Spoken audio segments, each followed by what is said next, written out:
Amigos de Polizón y Náufrago, espero que estéis bien, tanto vosotros como vuestras familias. Hoy vamos a hablar de un libro duro, un libro duro pero muy valioso. Trilogía de Auschwitz, Primo Levi. Bienvenidos a bordo, polizones.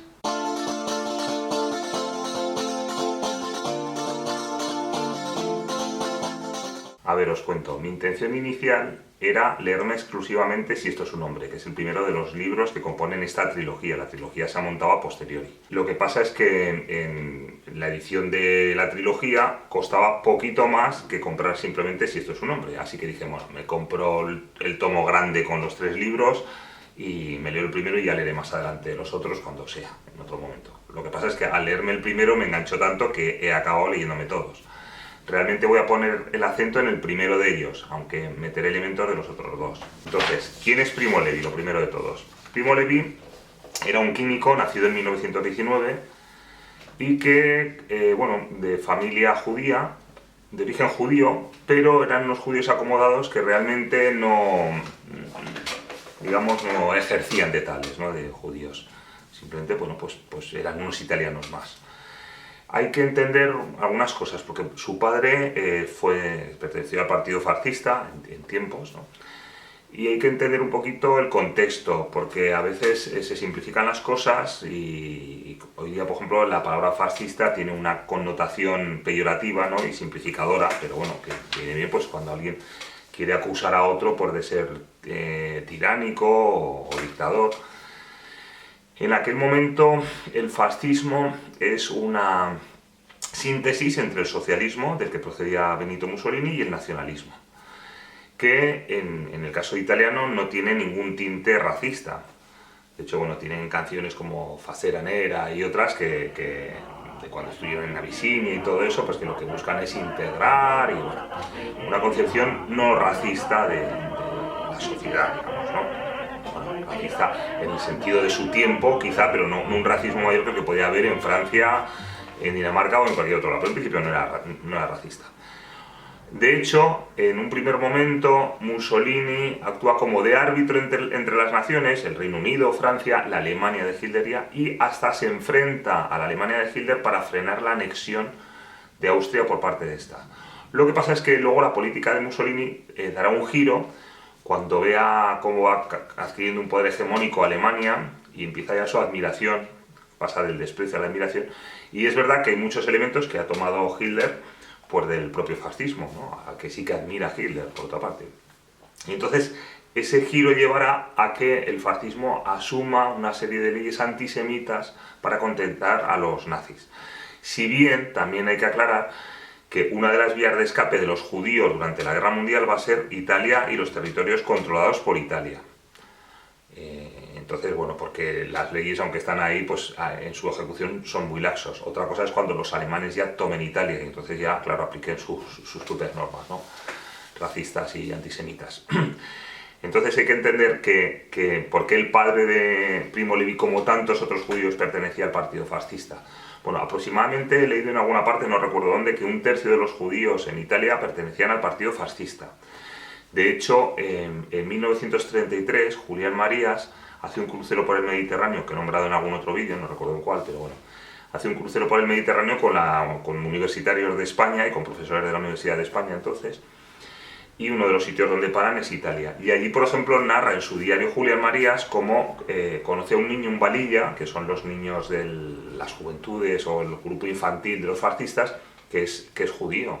En aquel momento no es incompatible. Luego ya cuando saquen las leyes antisemitas, pues lógicamente quedarán apartados los judíos, ¿no? Pero inicialmente el fascismo no tiene ningún conflicto con los judíos. Bueno, hay que entender que cuando se produce la unificación de Italia a finales del siglo XIX, que hay distintos estados en ese momento que discriminan en muchos de ellos a los judíos. Y esa unificación italiana, pues lo que sí que lleva es a que se deroguen las leyes discriminatorias. Por ello, los judíos, digamos que agradecen, se vuelven en gran medida nacionalistas, o gran parte de ellos italianos, porque ven en esa Italia, ¿no? Recién surgida, pues el instrumento de su integración social. Entonces, bueno, pues esas notas socialistas y nacionalistas italianas inicialmente resultan atractivos a los judíos, o a muchos judíos, también hay judíos comunistas y judíos socialistas y judíos que no son nada, pero bueno, entonces es para explicar un poco esto.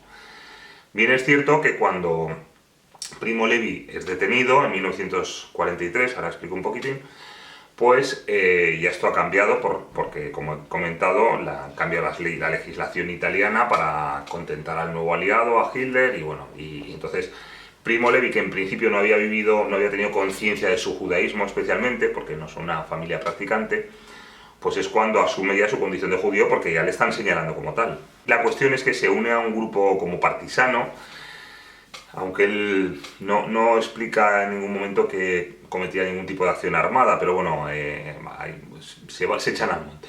Y lo detienen unas milicias fascistas.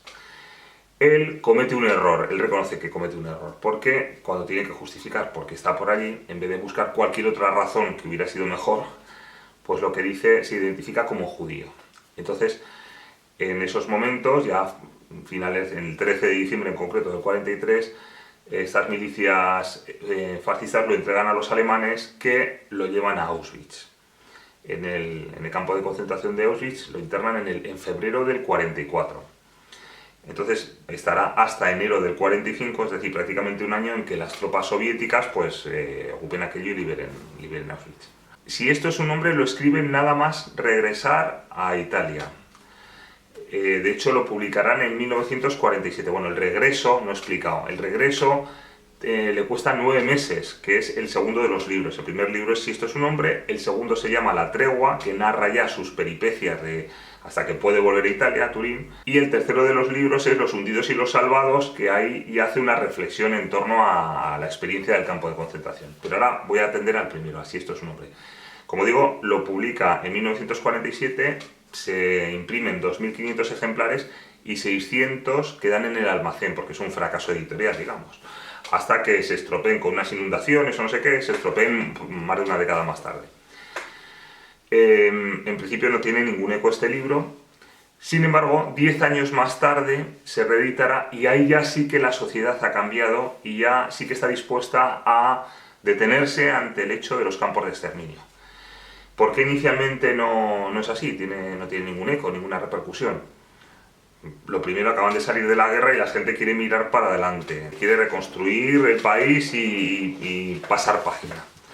Entonces, que de repente les pongan con sus vergüenzas, digamos, de la guerra, pues en Europa no apetece. Por otro lado, hay que ver que el discurso hegemónico en lo cultural en gran parte de Europa, en el sur de Europa, en concreto en Francia y en Italia, viene marcado por los comunistas.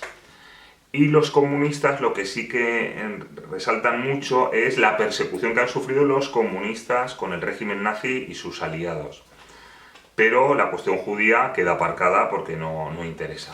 Será más tarde cuando todo esto aflore y se vea el auténtico alcance de la brutalidad que ha sido eso, ¿no? Y se ponga el acento en ello. Bueno, la cuestión es que a partir de 1957, que tiene una gran repercusión, Primo Levi seguirá trabajando de químico y hasta 77 con 58 años, que ya sí que se dedica ya a sus libros, que ha estado publicando otros libros mientras trabaja y a las conferencias.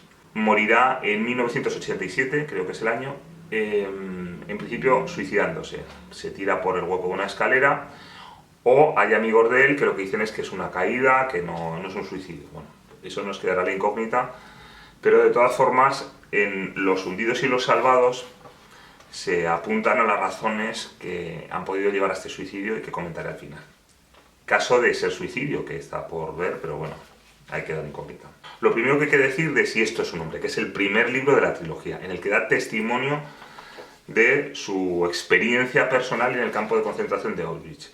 Lo primero que hay que decir es que efectivamente, eso que acabo de decir, que es un testimonio. Él habla como testigo e intenta aplicar su mentalidad científica, de químico, para ser objetivo, para hacer un relato desapasionado, un relato que no incorpore elementos que ha podido recibir posteriormente a su liberación, es decir, saber cifras de qué magnitud alcanzó todo eso, cómo se hacían ciertas cosas que él desconocía como preso, es decir, informaciones externas a su propia experiencia.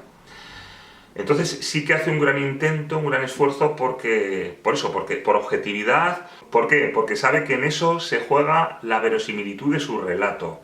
Y a lo que le importa, ya desde tiempos en que estaba en Auschwitz, él toma conciencia de que eso lo tiene que saber la humanidad, el nivel de degradación del humano y qué está pasando allí. Para él es tan importante que el mensaje de lo que está pasando allí llegue fuera, que está dispuesto a sacrificar su propia pasión, digamos, ¿no? Y por eso es un relato con una exposición, digamos, lo más desapasionada posible. Se puede leer con cierta serenidad precisamente por ese desapasionamiento que él expone, pero que te deja ver lo que está sucediendo en Auschwitz. Auschwitz no solo es una industria, una enorme industria de aniquilación de las personas físicamente, sino sobre todo de degradación del humano moralmente. Lo primero es el rebajamiento a algo infrahumano, ¿no? Peor que animal, de los prisioneros. Desde el momento mismo de su captura, de su subida a los vagones, hasta su asesinato en las cámaras de gas. Los vagones van en vagones de ganado. Dice que él piensa que nada de esto es casual. Van en vagones de ganado hacinados, pueden estar perfectamente 4 días sin poder salir del vagón, con lo cual tienen que hacerse sus necesidades encima. En algunos vagones no pueden ni tumbarse.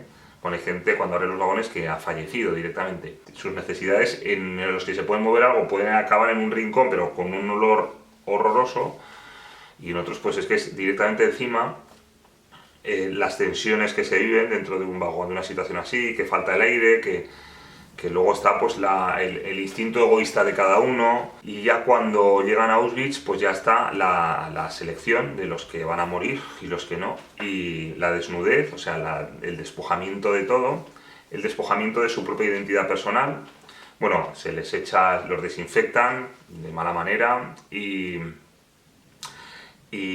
ya les tatúan un número, que en adelante ellos van a ser un número, no van a ser una persona. Entonces va contando elementos de esa degradación, de esa animalización a las que los someten. Por ejemplo, escasean las cucharas y entonces la mayor parte pues tiene que tomar los alimentos, el caldo les echa una especie de compota que es con la que se hidratan porque el agua no es potable y enferman si beben el agua de allí del campo. Entonces se tienen que hidratar a base de la compota de un caldo que les dan una vez al día. Y como no hay cucharas suficientes, pues tienen que tomarlo directamente del plato. Cuando se libere Auschwitz, descubrirán que hay algunas salas en las que están llenas de cucharas, que no se les han querido facilitar. Bueno, todo es algo, ya digo, que es degradatorio en todo momento y es de una brutalidad. Bueno, la ropa que llevan es una... no se les renueva, roban a los muertos para poder tener calzado. Bueno, es tremendo, es tremendo. Nada más llegar, la brutalidad que reciben no viene tanto de los SS, con los que apenas tienen contacto, como de otros presos, normalmente los capos. Los capos son jefes, digamos, de grupo, que son presos también, y que ejercen una brutalidad espantosa. Los presos de Auschwitz principalmente son judíos, pero hay 3 grupos de presos, digamos, ¿no? Los presos políticos, por razones políticas, los presos criminales y los propios judíos. Entonces, como capos, normalmente se pone a los presos criminales, que tienen carta blanca para sacar fuera sus más bajos instintos, su brutalidad más enorme.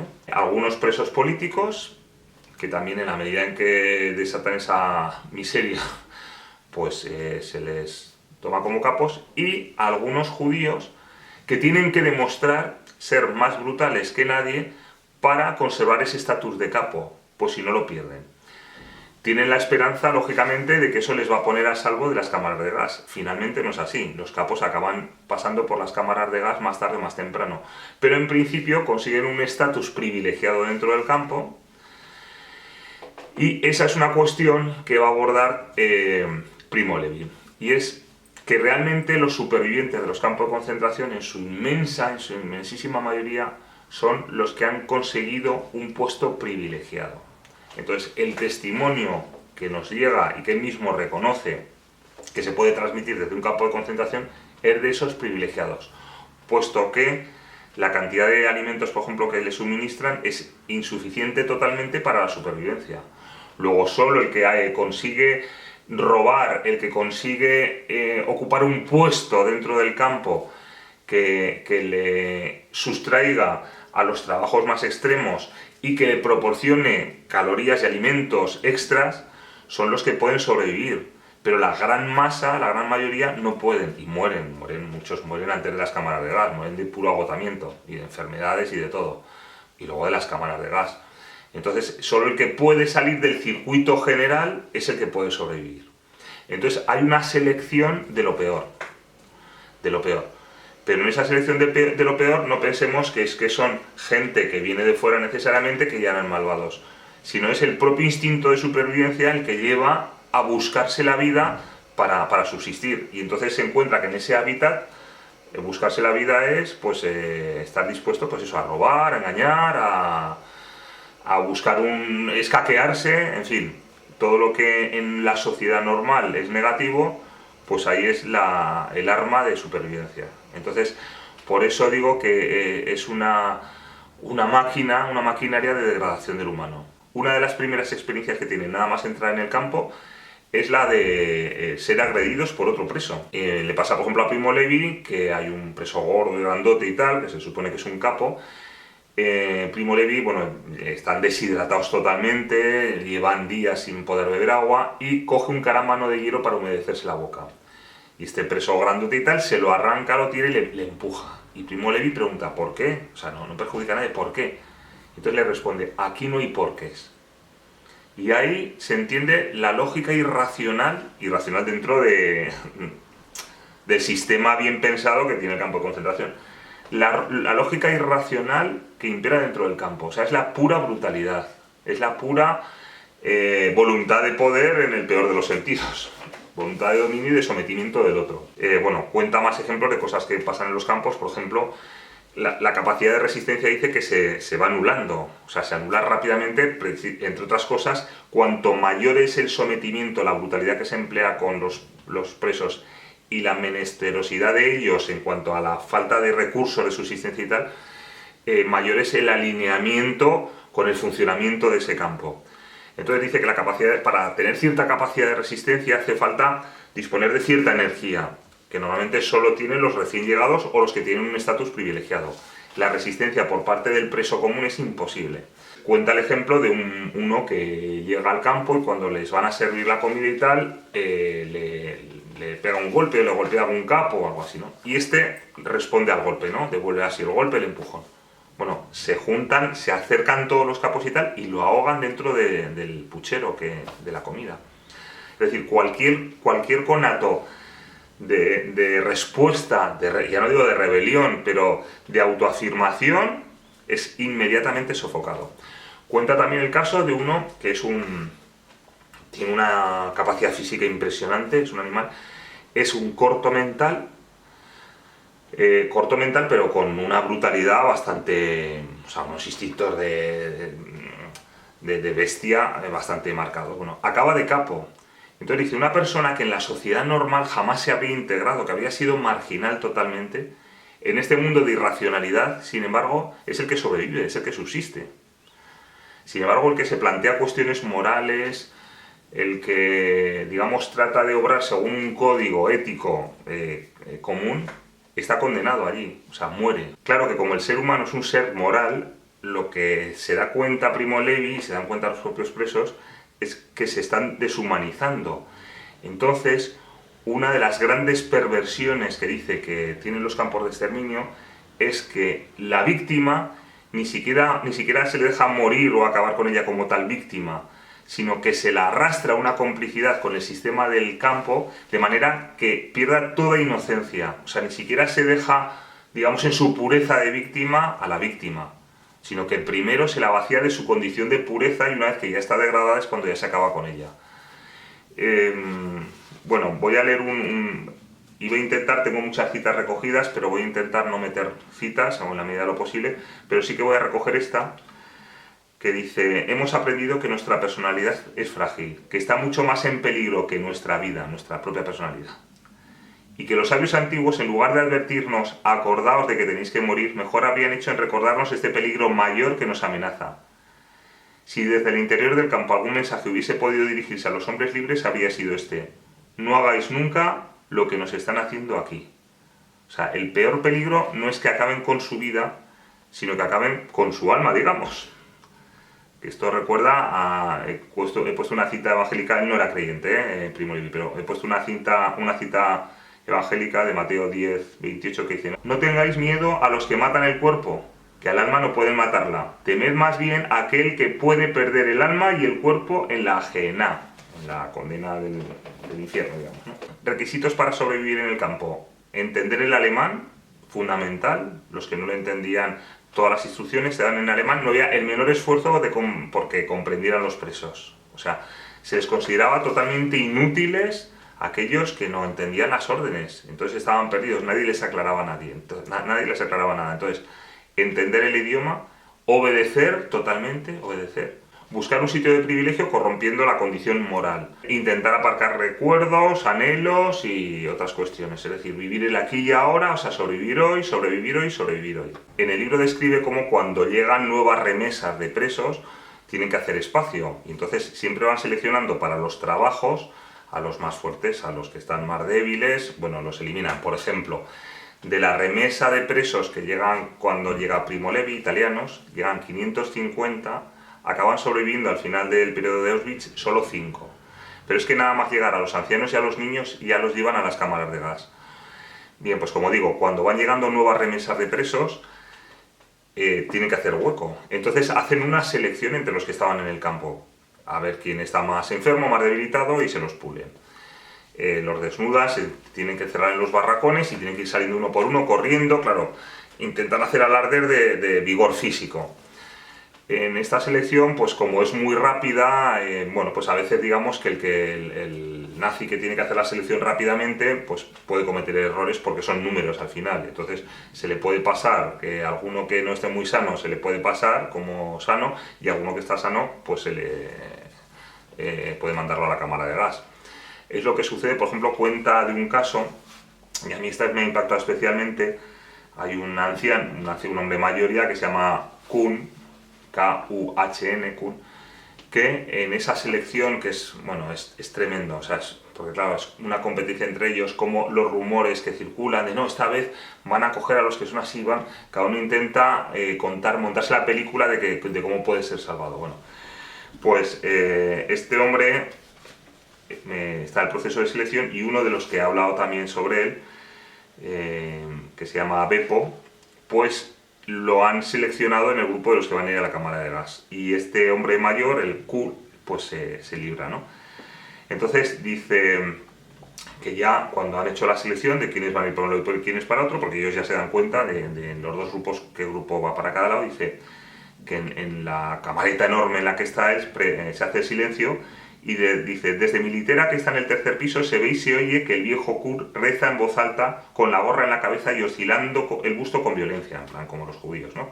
Dice: Kun da gracias a Dios porque no ha sido elegido. Kun es un insensato.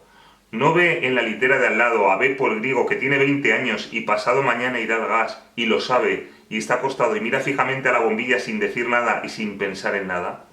¿No sabe Kun que la próxima vez será la suya? ¿No comprende Kun que hoy ha sucedido una abominación, que ninguna oración propiciatoria, ningún perdón, ninguna expiación de los culpables, nada, en fin, que esté en poder del hombre hacer, podrá remediar ya nunca? Si yo fuese Dios, escupiría al suelo la oración de Kun. Bueno, es tremendo, es tremendo. Yo creo que es un libro que debe ser leído, Voy a seguir con ello. No se trata de un circo de los horrores. Se trata de una muestra, si se lee con cierta atención, de la condición humana que tenemos nosotros, de la condición moral, y precisamente de lo que sucede con la privación de la condición moral. Como la privación de la condición moral es la privación de la condición humana. En algún momento Primo Levi dice que no se pueden comprender los campos de exterminio. Se puede conocer, hay que conocerlo, pero comprender de alguna manera es justificar. ¿En qué sentido? En que cuando entendemos algo es que damos razón del porqué de eso, ¿no? pero esto escapa tanto a cualquier racionalidad que no se puede comprender, y comprender sería, ya digo, de alguna manera asimilar, y no se puede asimilar esto, pero sí que hay que conocerlo. Por ejemplo, bueno, ahí salto al siguiente libro, en La Tregua es distinto. La Tregua ya no es un libro tan de testimonio como de experiencia personal de las peripecias que tiene para poder regresar a Italia, puesto que de Polonia los acaban metiendo en la Unión Soviética, luego tienen que volver, bueno, es un cisco y bueno, es distinto, ¿no? Tiene otra tonalidad, aunque también hay momentos duros, pero bueno, tiene otra tonalidad el libro. Pero en ese libro sí que cuenta de un chavalico muy despejado que se llama Enek, que era transilvano. Transilvania es un territorio que, como sabéis, ahora pertenece a Rumanía, pero era de Hungría. Bueno, pues es un chaval transilvano que se llama Enek. Este chico cae en gracia porque es muy, ya digo, muy resuelto, luego de ser muy guapito, gusta a las enfermeras rusas que hay por allí, ya digo, ya estamos en la época que han salido del campo de exterminio. Y traba amistad, traba trato Primo Levi con él. Entonces se entera de la historia de este chico. Este chico es internado en el campo de exterminio con 14 años. Matan a toda su familia. Pero él cuando va a entrar tiene gran instinto de supervivencia. Él dice que tiene 18 y que es albañil, puesto que hay una serie de profesiones que tienen más posibilidades de subsistencia, puesto que se les emplea para trabajos dentro del campo. Entonces, efectivamente lo cogen como albañil y en principio no lo llevan a la cámara de gas. Pero una vez dentro del campo, insiste en su verdadera edad, que tiene 14 años. Entonces acaban metiéndole en la zona de barracones de los niños. Y allí acaba siendo un capo de los niños. Y él es el encargado de seleccionar qué niños van a ir para los experimentos que hacen con ellos, qué niños van a ir a las cámaras de gas y qué niños se salvan. Entonces, en un determinado momento le pregunta Primo Levi si no se siente mal por eso, por haber tenido la función de capo y de seleccionar quiénes iban a cada lado, porque eran parte de las funciones de los capos allí en la zona donde está el chico este. Y le dice, no, ¿por qué? Dice, es que había alguna otra manera de subsistir.